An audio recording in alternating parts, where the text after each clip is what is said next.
Había una habitación. Estaba completamente a oscuras e insonorizada.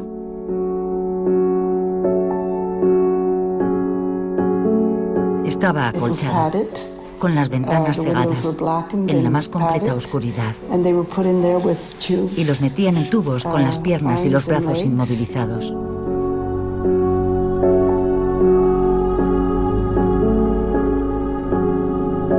Alguien les llevaba la comida y los tenían allí durante no sé cuánto tiempo.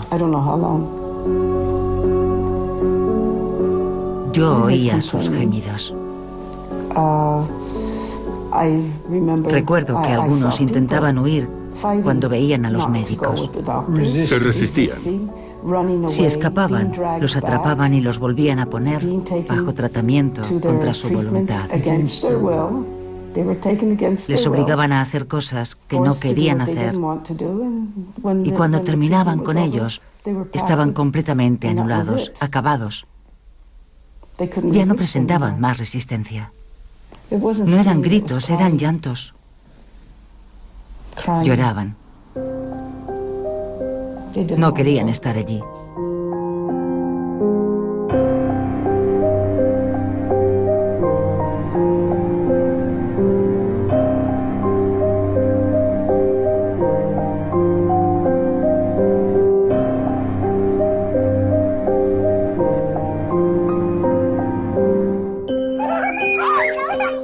Terminaba la década de 1950, unos años en los que se pensaba que las guerras se habían terminado y se soñaba con un mundo en el que los niños pudieran vivir sin conocer la violencia. Gina Blaswell solo era una adolescente. La vida no la había tratado bien.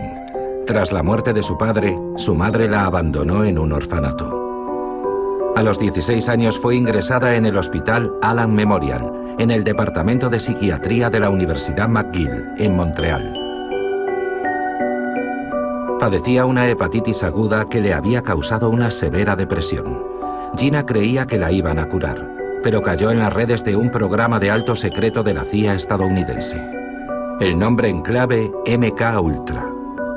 Con el pretexto de estudiar el cerebro humano, decenas de miles de cobayas involuntarias como Gina se convertirían en auténticas ratas de laboratorio.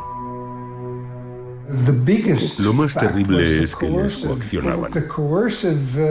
Los médicos les decían, ¿es que no quieres curarte? Para eso estamos nosotros aquí. Y naturalmente los pacientes les creían. Por supuesto que querían curarse y volver a sus casas. Pero eso no fue en absoluto lo que pasó. MK Ultra es un programa que ha conmocionado a todo Estados Unidos, incluso a su presidente. Estados Unidos ofrece sus más sinceras disculpas. Financiados por la CIA, médicos y científicos acosaron a negros, a indigentes y a desvalidos. Los encerraban en prisiones, en hospitales, en barracones e incluso en orfanatos. Y contra su voluntad, los convertían en robots humanos.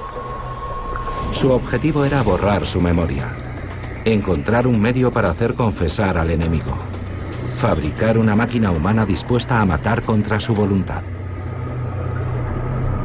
Gina Blaswell fue una de esas ratas de laboratorio.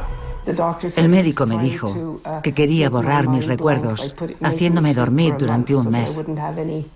Que yo ya no tendría en absoluto recuerdos ni pensamientos para que él pudiera trabajar sobre mi cerebro. Yo estaba... Como un zombi, estaba completamente anulada. Me inyectaban medicamentos y yo tenía muchas convulsiones. Ya no controlaba mi cuerpo. Me colgaba la lengua, los ojos me daban vueltas. Yo fui testigo de todo eso. Y yo les suplicaba, por favor, ¿qué me están haciendo? Denme un antídoto. Y ellos me respondían, no, no podemos darte nada porque necesitamos ver cuánto tiempo dura esto. Gina permaneció secuestrada durante varios periodos en el interior del psiquiátrico. Entre dos de sus estancias allí conoció a Ralph. Fue él quien la ayudó a salir. Pero a Gina le persiguen sus recuerdos. A veces pasaba a la habitación que había al lado de la mía Y allí solo había personas metidas en tubos, con las piernas y los brazos inmovilizados y con auriculares en sus cabezas. Se agitaban en sus camas y el sonido nunca paraba, nunca. Y después los desataban y les daban sesiones de electrochoques. Eso se llama sometimiento psíquico. Escuchaban grabaciones que se repetían una y otra vez. Una cinta con información repetitiva, con órdenes constantes y con diferentes niveles de intensidad. Entraba por sus oídos y subía hasta su cerebro. Y no paraba nunca. Todo el día y toda la noche sin descanso. El objetivo del experimento era lavarte el cerebro, la manipulación mental y el lavado de cerebro. ¿Cómo se pudo llegar a eso? Fin de la Segunda Guerra Mundial. Tras la ofensiva de las tropas aliadas y soviéticas, el Tercer Reich se derrumba. El mundo descubre entonces con estupor la dimensión de los horrores perpetrados en los campos de concentración. Los nazis habían realizado experimentos con millares de prisioneros. Les habían inoculado virus, los habían irradiado, torturado y desmembrado vivos. Estados Unidos se erigió rápidamente en el guardián de la buena conciencia de las naciones, imponiendo que los célebres procesos de Nuremberg tuvieran lugar cuanto antes para juzgar a los dignatarios alemanes, acusados de crímenes de guerra y de crímenes contra la humanidad. En el juicio de los médicos, que tuvo lugar a finales de 1946, 20 médicos y 3 oficiales nazis fueron procesados.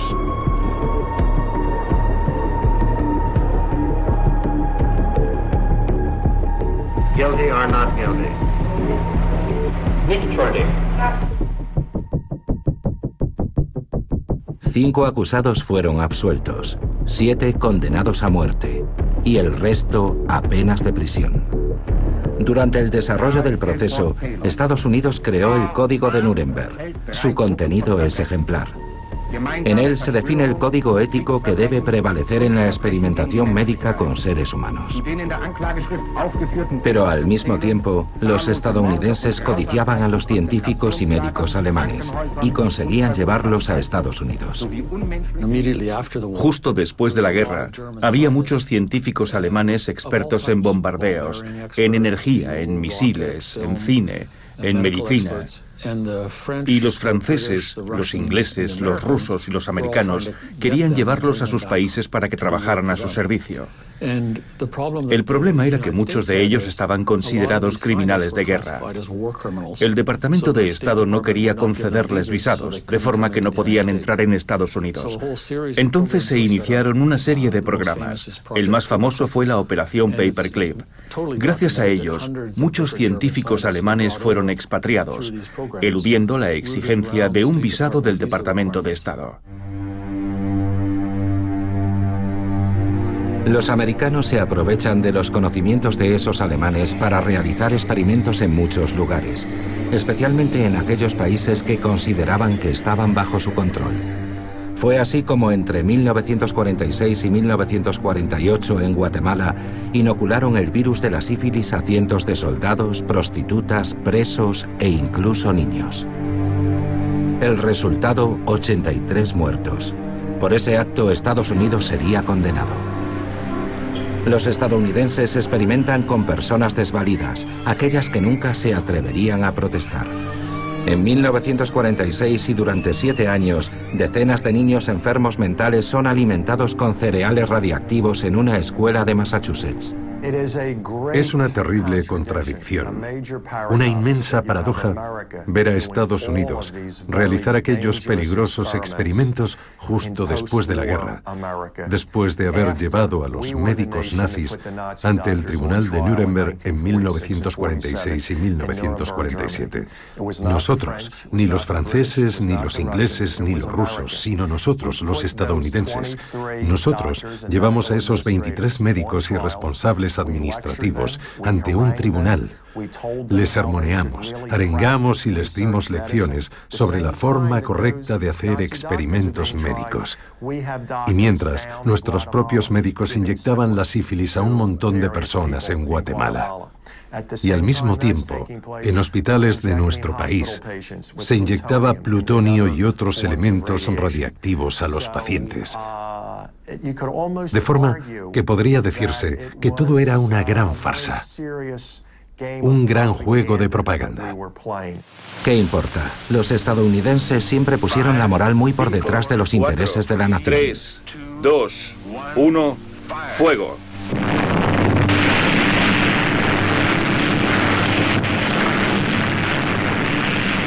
Y cuando termina la guerra, la prioridad absoluta es la tecnología nuclear. El ejército de Estados Unidos está al mando. Desde 1946 realiza pruebas a gran escala, sobre todo en el atolón de Bikini. Para constatar los efectos de la radiactividad, utilizan soldados. Se explosionan bombas y luego se les ordena que vayan a limpiar los daños o a apagar los incendios. Entre 250.000 y 500.000 soldados fueron irradiados en esas pruebas nucleares. Lincoln Crafts fue uno de ellos. Entonces tenía 22 años. Ese es el USS Newark. Este es el barco en el que yo prestaba servicio, el ATR-40. Lo más estúpido de todo aquello es que se suponía que nosotros teníamos que limpiar los efectos de la radiación utilizando agua que también estaba contaminada. Era lo único que había, agua irradiada.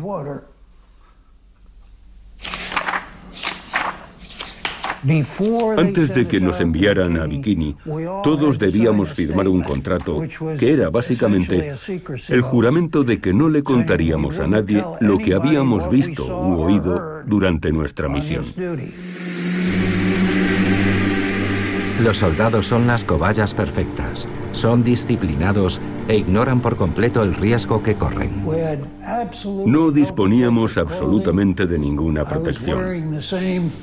Yo usaba el mismo mono que llevaba todos los días y seguí llevando la misma ropa el día que dejé la marina. La radiación es invisible. No tiene sabor ni olor y es silenciosa.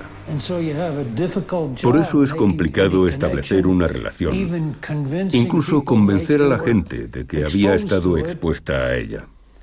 Además, las células infectadas siguen en tu cuerpo, causando estragos. Nunca mueren. Tras su experiencia en el atolón de Bikini, Lincoln tuvo que ser hospitalizado en más de una ocasión. Su salud empeoró y la radiación afectó a toda su descendencia. Mi hija nació poco tiempo después de que yo volviera de Bikini. Durante toda su adolescencia sufrió problemas endocrinos y tuvieron que extirparle la mitad del páncreas a los 20 años por culpa de un tumor. Murió a causa de un tumor cerebral maligno a los 46 años. También tuvo una hija que nació con un pie deforme. Mi hijo menor padece la enfermedad de Addison. Y mi hijo mayor es bipolar. ¿No le parece que es demasiado para una sola familia? Por su parte, la CIA no permanecía con los brazos cruzados. Con la excusa de la Guerra Fría, atacó ciudades enteras. En 1950, un barco de guerra propagó una enfermedad infecciosa fumigando sobre la bahía de San Francisco. 11 personas fueron hospitalizadas y una murió de neumonía. Y no se trata de ficción.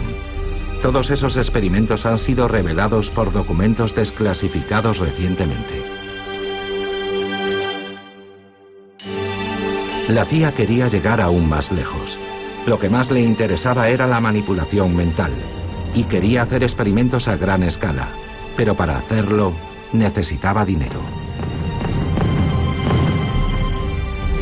En 1951, la guerra de Corea será la excusa ideal. Y la CIA acusa a los coreanos y a sus aliados chinos de poner de su parte a prisioneros de guerra estadounidenses mediante técnicas de lavado de cerebro. No se puede perder más tiempo. La CIA consigue el dinero y lanza los proyectos Artichoke, Bluebird y después, en abril de 1953, MK Ultra. Al mando del programa está Sidney Gottlieb. Es el hombre idóneo para el trabajo. Es psiquiatra y especialista en armas químicas. Se le conoce como el hechicero negro. Desde comienzos de la década de los 50 hasta los años 70, el gobierno federal, a través del ejército de tierra, del aire, de la marina y de la CIA, realizó todo tipo de experimentos. Dar LSD a ciudadanos que no sabían qué es lo que estaban tomando. Encerrar personas en celdas acolchadas en aislamiento absoluto. Experimentos de hipnosis y radiación. Armas biológicas y armas químicas. La trituradora se había puesto en marcha. La CIA y el ejército estaban tan cegados por sus objetivos que llegaron a diseminar bacterias mediante bombillas eléctricas en el metro de Nueva York en 1966. Querían calcular la velocidad de propagación en caso de guerra biológica. Tampoco esto es ficción. Los documentos sobre esos experimentos también han sido desclasificados. Esos documentos revelan también que la CIA buscaba fabricar espías programables a distancia. En los documentos de la CIA encontramos todos esos experimentos dirigidos a crear superespías. Se trataba de crear una nueva personalidad en una cobaya y de darle una misión, por ejemplo, matar a alguien, robar documentos o infiltrarse en una red de espionaje.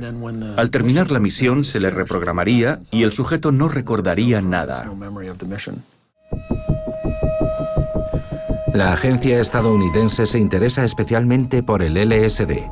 En los años 50 esa droga no es ilegal. La CIA recluta a voluntarios dispuestos a viajar a expensas de los servicios secretos. Algunos hablaron abiertamente de su experiencia, como Ken Kesey, un escritor de éxito que creía que las drogas estimulaban la creatividad. Él probó el LSD en un experimento oficial. Salió de aquella experiencia en un estado de perturbación mental.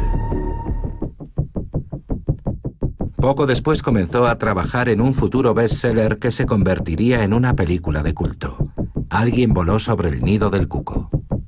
What do you think you are, for Christ's sake? Crazy or something? Well, you're not.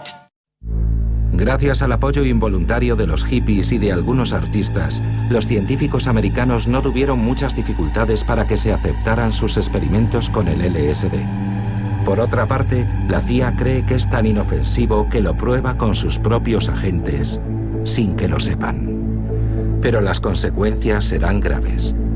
Algunos se vuelven paranoicos, como el bioquímico Frank Olson, que murió en 1953 lanzándose desde el 11º piso de un hotel neoyorquino. Otro revés tuvo lugar en 1955 en San Francisco. La CIA reclutó a George White, un agente antidrogas, para que montara 2 prostíbulos. Las prostitutas animarían discretamente las bebidas de sus clientes con dosis de LSD. Detrás de un cristal, la CIA observaba sus reacciones. A algunos les entraba el pánico, otros se volvían locos. Uno de ellos cometió un atraco mientras alucinaba y acabó en prisión. Si tomas LSD de forma voluntaria, esperando hacer un buen viaje y rodeado de amigos, suele salir bien. Pero si estás en la cárcel o en una sala de interrogatorios y empiezas a alucinar sin saber siquiera que estás bajo los efectos del ácido, seguramente tendrás un mal viaje. Los científicos intentaron demostrar que tener un mal viaje no era tan dramático. En este experimento, filmado en 1955, le piden a un artista que beba una dosis de LSD. Vamos a comenzar este experimento. ¿A qué sabe? A nada. ¿Qué color tiene? No tiene. ¿Puede decirme cómo se llama? William Alark. Después le piden que dibuje los rasgos de un ser humano antes de que sienta los primeros efectos. Tenemos la suerte de contar con un artista que sabe dibujar.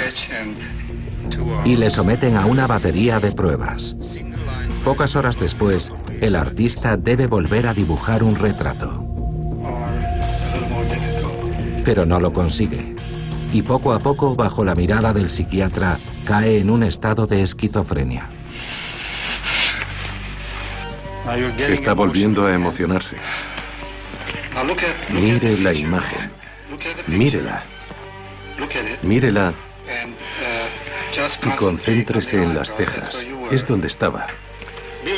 Ahora mire las dos imágenes y compárelas. Los ojos, por ejemplo, me parecen iguales. Estas imágenes de propaganda sugerían que los experimentos estaban supervisados y que no eran peligrosos. Pero la realidad era menos presentable. El LSD fue seleccionado porque todo el mundo lo conocía, pero durante una comisión del Senado de los años 70, el alto mando del ejército hizo pública una lista de 125 productos utilizados en el marco de sus experimentos sobre el control mental. Y a eso hay que sumar los de la Marina, el Ejército del Aire y la CIA. La CIA y el ejército competían en sus demenciales prácticas. El ejército también realizaba experimentos a gran escala, sobre todo en el arsenal de Edgewood, donde se probaban armas químicas con la inestimable ayuda de algunos científicos del Tercer Reich. Pero también se experimentaba con drogas que afectaban a la conducta. Ese departamento estaba dirigido por un psiquiatra militar, James Ketchum. Allí experimentó con más de una treintena de productos tóxicos. Ketchum se interesó por el LSD, pero sobre todo por el bencilato o BZ, una droga mucho más potente que el LSD. ¿Cuál era el objetivo de sus investigaciones? Intentábamos encontrar una droga. El bencilato fue nuestra primera elección, que pudiera utilizarse en tiempos de guerra para neutralizar temporalmente al enemigo. De hecho, se consiguió, y se fabricaron algunas pequeñas bombas que podían usarse sobre el terreno. Las bombas llevaban bencilato y podían explotar sobre el campo de batalla. No eran armas de destrucción masiva, estaban destinadas a ser usadas en un lugar determinado que podía ser rodeado y controlado, pero no invadido, sin arriesgarnos a sufrir muchas bajas en nuestro bando. Para sus experimentos, James Ketchum utilizaba soldados. No menos de 7.000 hicieron de cobayas para los laboratorios Edgewood. Ketchum afirma que todos eran voluntarios, pero varias decenas de soldados siguen pleiteando contra el ejército hoy en día por los efectos secundarios que ellos atribuyen a esas drogas. Imputado, el psiquiatra militar considera absurdas esas acusaciones. Claro que no era tortura. No podía serlo. Los manteníamos en celdas acolchadas, con enfermeras y ayudantes. Y los médicos supervisábamos cómo estaban y cuáles eran los efectos. Los voluntarios estaban muy contentos de participar. Nosotros teníamos que seleccionar a 3 o 4 entre todos los que se presentaban. Y todo eso duró 20 años. En Nueva York hemos encontrado a uno de los soldados que participó en los experimentos de James Ketchum. Se llama Tony Mannheim y en 1958, cuando fue reclutado, su superior le propuso participar en pruebas de equipamientos militares a cambio de más permisos. Él firmó un acuerdo, pero no fue informado de lo que iba a probar. Cuando llegamos, nos invitaron a una especie de copa de bienvenida para conocer al personal de la base de Edgewood que realizaba las pruebas. Pero ninguno de nosotros sabía, y deberíamos haberlo sabido, que había drogas en las bebidas. Así que fue muy desconcertante sentir los efectos de esos productos que atacaban nuestro cerebro, fuera LSD u otra cosa. El objetivo de todo eso era ver si nos producía una sensación de paranoia o nos desorientaba.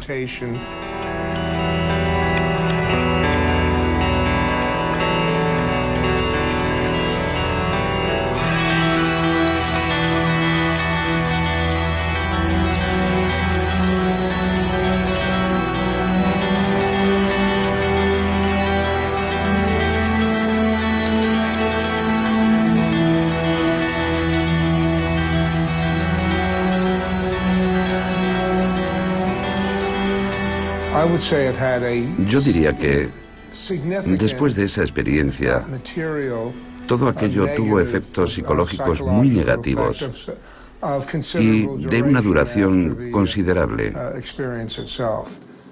¿Durante cuánto tiempo? Años, de meses a años, más que días y semanas.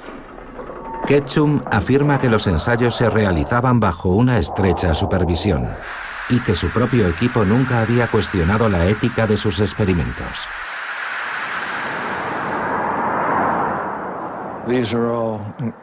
Todos habían estudiado en las mejores universidades, como las de Yale, Columbia, Stanford y muchas otras. Y todos habían preferido investigar durante sus 2 años de servicio. Estaban destinados en el arsenal de Edgewood y en todos los casos, salvo una excepción, estuvieron de acuerdo en llevar a cabo el mismo tipo de ensayos que yo hacía y que les pedía que hicieran. Ketchum se defiende invocando el apoyo de sus colegas, lo cual resulta más inquietante que tranquilizador. Y él no puede ignorar que mientras experimentaba sus drogas con miles de soldados, el ejército se interesaba por otras sustancias aún más destructoras. Sustancias que no se atrevieron a ensayar con sus propios soldados. Eran sustancias tan potentes que solo se podían probar en un lugar aislado, cerrado y vigilado.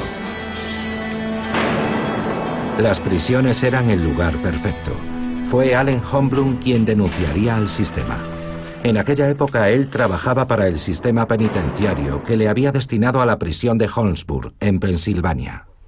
Cuando llegué a la prisión de Holmesburg, me impresionó ver a decenas de presos con el torso desnudo y con el cuerpo cubierto de vendajes y apósitos.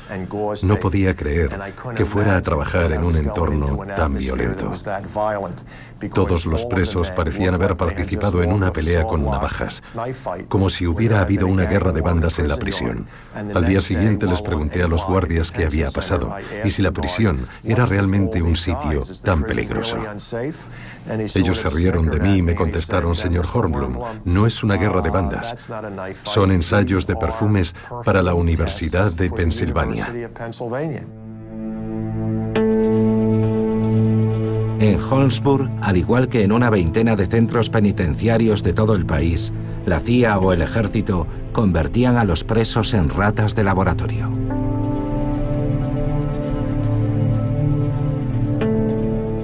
Los experimentos iban desde aplicar sustancias inocuas como el chocolate para ver si producía granos, hasta la utilización de productos extremadamente peligrosos, suministrados bajo la supervisión de los médicos.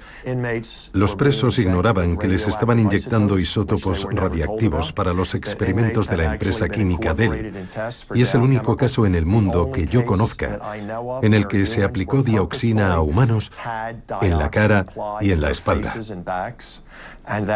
Desde 1963 hasta comienzos de los años 70, el ejército experimentó con una gran cantidad de armas para la guerra química. Entre 1951 y 1974, Holmesburg fue quizá el mayor laboratorio de experimentación con humanos en Estados Unidos. Los 1.400 reclusos de la prisión eran una presa fácil, pobres y sin educación. Por $1 al día estaban dispuestos prácticamente a todo. Eso era lo que cobraba Youssef por participar en 3 series de experimentos. Encarcelado en 1961 por vender marihuana, creía que estaba probando productos inofensivos. Había dos tipos de ensayos para productos dietéticos. Uno consistía en beber una especie de batido. Para el otro tenías que ir al baño todos los días, beber leche, comer huevos crudos y tomar 6 pastillas 3 veces al día. Después de tomarlo, sentí que iba a explotar debido al reflujo y a los gases. Y cuando intenté ir al baño, sentí como si mi recto se hubiese dado la vuelta, como si tuviera un montón de hemorroides. Entonces fui a ver al médico, que me dijo: Dios mío, esto es terrible. Le dije: ¿puede recetarme algo? Y él me respondió: no, necesitas cirugía.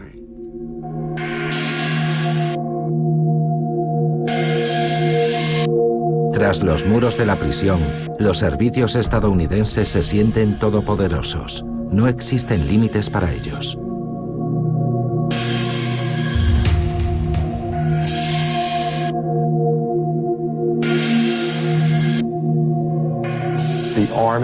El ejército trajo 3 contenedores de hierro. Estaban acolchados por dentro. Los dejaron entre los bloques G y H y empezaron a administrar dosis muy fuertes de atropina, de escopolamina, de bencilato y otros psicotrópicos. Los reclusos pensaban que eran lo bastante duros como para entrar en los contenedores y salir de allí por su propio pie. Pero cuando salían eran como animales, estaban muy violentos. Un tipo casi arrancó la puerta de uno de los contenedores, intentando huir.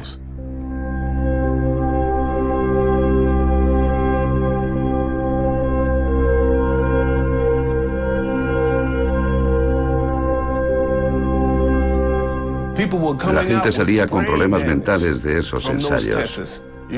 Sobre todo de las pruebas con LSD y con los alucinógenos que la CIA y el Pentágono nos metían en el organismo en esas celdas acolchadas. Nos los inyectaban, los mezclaban con nuestra comida o nos los daban en pastillas. ¿Y qué nos ha quedado? Problemas mentales, locura. Joseph salió de prisión con el organismo destrozado. Los médicos lo declararon parcialmente inválido. Cuando salí de prisión, pensaba que estaba bien. Y enseguida, todo lo que había probado empezó a atormentarme de nuevo, en especial los sarpullidos producidos por el primer ensayo. Tenía las manos y los pies hinchados como pelotas. Las uñas me crecían como garras. Y mi cuerpo apestaba, olía como un cadáver.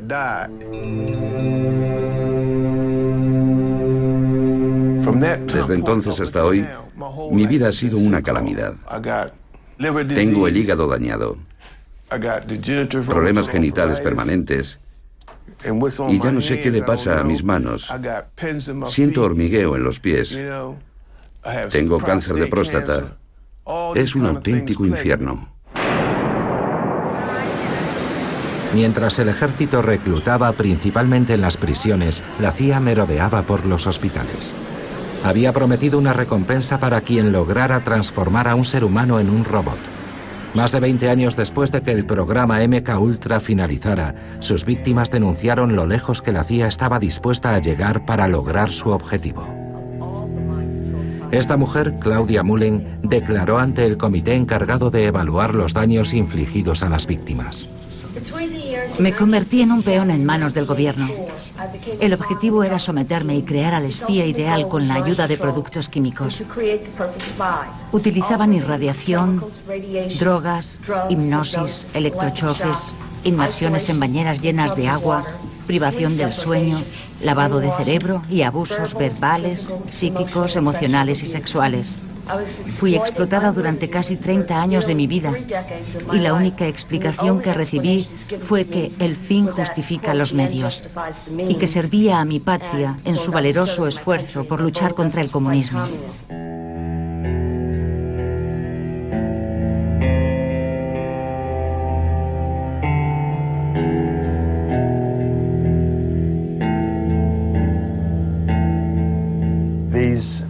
Los grupos más vulnerables eran utilizados como ratas de laboratorio. Abusaban de ellos, les inyectaban lo que querían, sobrepasaron todos los límites. Lo que pasó en Estados Unidos nunca debería haber pasado. Si hubieran hecho lo mismo en la Alemania nazi, los habríamos denunciado y les habrían declarado culpables. Pero todo eso no ocurrió allí, ocurrió aquí.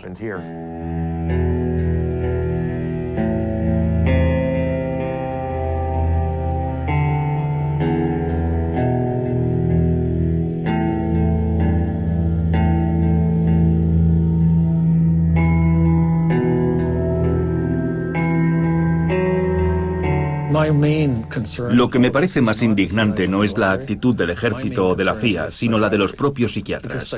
Porque ellos, junto con los científicos y los cirujanos, participaban en todo eso, y la CIA no habría podido hacerlo sin su participación. Las más altas instancias de la psiquiatría hicieron todo lo posible para que no saliese a la luz. Y no se trataba de un par de psiquiatras desconocidos, sino de los principales nombres de la psiquiatría. Y en ese escenario, un hombre destacó sobre todos los demás, Ewen Cameron, un psiquiatra escocés que fue elegido presidente de la respetada Asociación Mundial de Psiquiatría. Él mismo fue el responsable de la evaluación de los médicos alemanes juzgados durante el proceso de Nuremberg. Ewen Cameron fue reclutado por la CIA en 1957 y desde entonces se sintió investido de un poder absoluto. Todos los pacientes le tenían miedo. Ninguno de nosotros queríamos tener contacto personal con él. Era un hombre extraño. Él representaba el sufrimiento. En el Hospital Allen Memorial, en el departamento psiquiátrico de la Universidad McGill, que él mismo fundó en Montreal, Ewen Cameron experimenta más allá de lo soportable. Sus cobayas eran encerradas en habitaciones negras acolchadas. La reputación del prestigioso psiquiatra servía de cebo para sus futuras víctimas. Había allí una niña de 13 años que parecía normal. La única razón por la que estaba allí era que se ponía nerviosa cuando tenía que hacer un examen. Los médicos le sugirieron que viera al doctor Cameron para que la ayudara. La ingresaron y aquella fue la última vez que la vi. También había un chico, nunca decía nada. Se pasaba todo el día apoyado en la pared mirando sus pies. Otros se quejaban de dolorosas y constantes jaquecas. No recordaban quiénes eran ni qué hacían allí. Las cobayas eran inducidas a un coma artificial que duraba varias semanas y recibían dosis masivas de electrochoques mientras una grabación con órdenes se repetía una y otra vez. Drogas, hipnosis, privación del sueño, lo probaron todo. Algunos perdieron la capacidad de hablar, sufrían incontinencia y ya no reconocían ni a sus propios padres. ¿Cree que murió gente allí? Sí. Por supuesto. ¿Por qué dice eso? Muchos desaparecieron y otros se suicidaron. Y cuando Gina intentó encontrar a algunos pacientes ingresados en aquella época, no encontré a nadie. No encontramos a nadie. Ni rastro. Hubo muertos en muchos lugares y gracias al valor de algunos denunciantes se conocieron públicamente las dimensiones del desastre. En 1972, Martha Stevens era profesora de inglés en la Universidad de Cincinnati. Ella descubrió que el departamento de medicina de la universidad irradiaba masivamente todo el cuerpo a pacientes que llegaban con tumores benignos. Martha comenzó a investigar. Descubrió que el ejército financiaba el programa y se puso en contacto con los enfermos. Esta es una fotografía de una familia que perdió a su madre, Maud Jacobs, en cuestión de pocos días. La llevaron al sótano, la colocaron delante de una máquina espantosa y le irradiaron todo el cuerpo en una sola sesión. Volvió a su casa, pero por la noche se sintió muy enferma. Ella no estaba enferma antes de que la sometiesen a esas prácticas. Y sin embargo, murió 3 semanas después de haber estado allí abajo. Tenemos sus análisis de sangre y sabemos que murió de neumonía a causa de los efectos sobre su médula espinal. Ellos son sus hijos y esta es Maud Jacobs, una mujer de Kentucky que vivía en Cincinnati. Ellos buscaban gente negra, ancianos, enfermos, pobres. El 60% de las 90 personas irradiadas eran negras, en una época en la que solo el 30% de la población de la ciudad era negra. Los afroamericanos no tenían ningún otro sitio al que ir. En los años 60, la mayor parte de los hospitales los rechazaban. Al menos 90 hombres y mujeres fueron hospitalizados en el sótano del Centro Médico de la Universidad de Cincinnati entre 1960 y 1972. 21 de ellos murieron en el plazo de 3 o 4 semanas. El doctor Eugene Sanger, un radiólogo reputado, dirigía el departamento. Un patriota, diría yo, que pensaba que hacía lo correcto por su país. Yo creo que él creía que algunas personas debían sacrificarse para comprender cómo protegernos durante una guerra nuclear. Durante el pleito que pusimos a los investigadores, la juez los comparó con lo que había pasado durante el Tercer Reich. Dijo, para justificar las vidas que arrebataron, se escudan en las mismas excusas que las que usaron los médicos en Nuremberg. Ellos decían que para defender a su patria tuvieron que hacer lo que hicieron. Y ustedes, médicos, dicen exactamente lo mismo. Eugene Sanger está muerto, pero su brazo derecho, el profesor Silverstein, aún sigue ejerciendo. Se niega a conceder entrevistas, pero esto fue lo que nos contestó por correo electrónico cuando le preguntamos por sus experimentos.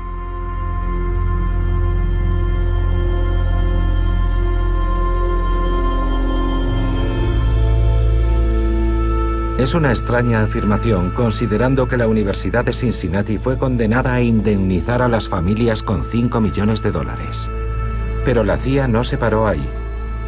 Los informes secretos revelarían más experimentos inimaginables. Hay gente que cree que todo eso ocurrió y otra que no. Y hay un intenso debate entre los dos bandos. A mí lo que me interesa es lo que dicen los documentos. Y los documentos describen exactamente, al igual que diversas publicaciones en revistas médicas, que se implantaban electrodos en el cerebro de los pacientes y que los activaban a distancia mediante un transmisor con el propósito de cambiar el comportamiento de las personas, que reaccionaban con violencia, golpeando la pared o con apatía, cuando minutos antes estaban normales o tocando la guitarra. Hay fotos publicadas en libros y revistas. En ellas vemos gatos y monos, pero también a hombres a los que habían colocado electrodos en el cerebro para controlar su conducta a distancia. Es un hecho científico demostrado. Colin Ross se refiere a los intentos de crear seres humanos controlados a distancia. La CIA estaba especialmente interesada en el trabajo de un científico español, el doctor Delgado, que realizó sus primeros experimentos con un toro. Al principio el animal está relajado en la plaza y embiste contra el capote que agitan delante de él.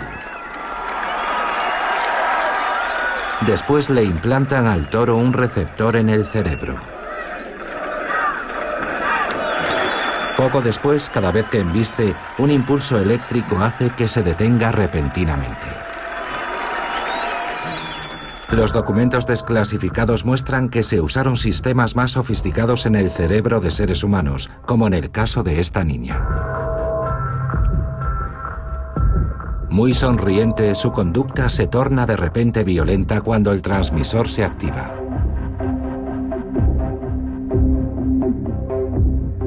Pocas veces se había alcanzado semejante grado de crueldad. cómo se puso fin a esos absurdos experimentos.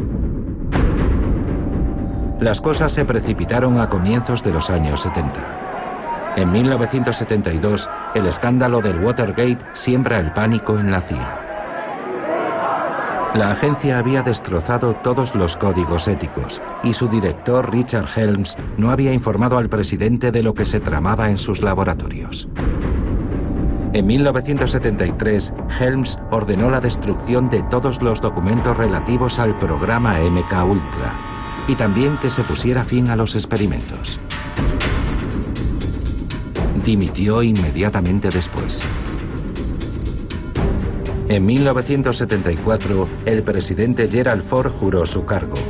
Quería saber todo lo que estaba pasando y se centró especialmente en la CIA. En 1975 puso en marcha la primera comisión de investigación. Pero todo se complica cuando los responsables de la agencia llamados a declarar, como el Dr. Lasbrook, mienten, evitan las preguntas o minimizan los hechos. Habíamos oído decir que se podían conseguir grandes cosas gracias a la hipnosis. En uno de nuestros proyectos teníamos un hipnotizador que hacía experimentos para intentar definir los límites de la hipnosis. ¿Era posible obligar a alguien a hacer cosas que no quería hacer mediante la hipnosis? Como sucede a menudo, la fortaleza comenzó a resquebrajarse por dentro. Un archivero encontró muchas cajas olvidadas por el director de la CIA y las entregó a la comisión de investigación. Parte de ese millar de documentos son ahora públicos. Colin Ross ha tenido acceso a esas 20.000 páginas. Bien, aquí tenemos el proyecto 14 del programa MK-Ultra. Así son estos documentos. Hay muchas páginas donde no hay gran cosa. La gran mayoría son informes financieros. Este está firmado por Sidney Gottlieb, el responsable del programa. Hay muchas cosas que han suprimido. Estos documentos son solo una gota de agua en el océano de los experimentos, pero demuestran que la CIA había puesto en marcha al menos 149 programas, en los que colaboraban 80 instituciones, incluidas algunas de las universidades más importantes de Estados Unidos. La aparición de los documentos obligó al Senado a abrir varias investigaciones. Fue así como se descubrió la extensión de los tentáculos de la CIA, infiltrada en toda la maquinaria del poder. ¿Financia la CIA a muchas personas que trabajan en el seno de grandes periódicos nacionales? Tenemos personas que escriben para periódicos nacionales. ¿Financia la CIA a personas que trabajan para las televisiones nacionales?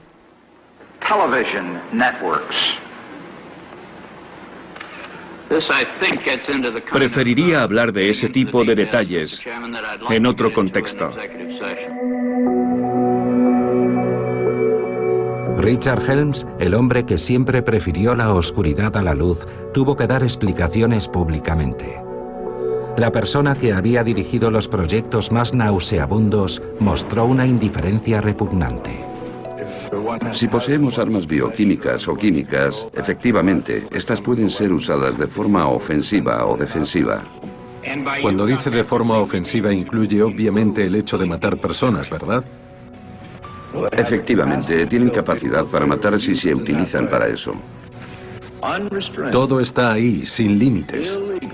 Misiones ilegales, secretos, intimidación, acoso. Richard Helms lo pasó mal, pero no se presentó ningún cargo contra él. Justificó sus actos en nombre del interés nacional. Una actitud que volvemos a encontrar en James Ketchum, el psiquiatra militar. Cientos de exsoldados traumatizados por sus experiencias le han demandado. Pero él sabe que no corre ningún peligro. En Estados Unidos, quien actúa en nombre del Estado se encuentra protegido. Yo me sentía muy feliz con lo que hacíamos, orgulloso incluso. En aquella época obtuvimos resultados. Pienso que el precio mereció la pena. Pero el ejército decidió repentinamente alejarse de algo que podía levantar críticas en muchas partes del mundo. Prefirieron no arriesgarse. La negativa a aceptar responsabilidades por parte de James Kepchum y muchos otros científicos no ha conseguido desalentar a las víctimas más militantes. El 3 de octubre de 1995, el presidente Clinton, harto de esa historia, pide disculpas públicamente. Habían pasado 23 años desde que se cerrara el programa MKUltra y más de 40 años desde los ensayos nucleares. Miles de experimentos gubernamentales tuvieron lugar en hospitales, universidades y bases militares de todo el país. En demasiados casos no se pidió ningún acuerdo formal. Ocultamos a los americanos los efectos de aquello a lo que se sometían. Y más allá de las propias cobayas, ese engaño también afectó a sus familias y a toda la nación. Los experimentos se mantuvieron en secreto y fueron ocultados no por razones de seguridad, sino por temor a un escándalo. Y eso estuvo mal. Hoy, por lo tanto, en nombre de una nueva generación de políticos y de una nueva generación de ciudadanos americanos, Estados Unidos de América presenta sus más sinceras disculpas a los ciudadanos que fueron víctimas de esos experimentos, a sus familias y a sus comunidades. Muchas gracias. Cerrado en 1973, el programa MKUltra fue un fracaso, como demostraron muchas investigaciones. Pero sin duda, la CIA pensaba de otra manera, porque se inspiró en el trabajo de Ewen Cameron para redactar este manual de interrogatorios. El manual siguió vigente durante muchos años, y las imágenes que vemos no dejan ninguna duda sobre el hecho de que la CIA lo utilizó como libro de referencia en Guantánamo y en Abu Ghraib.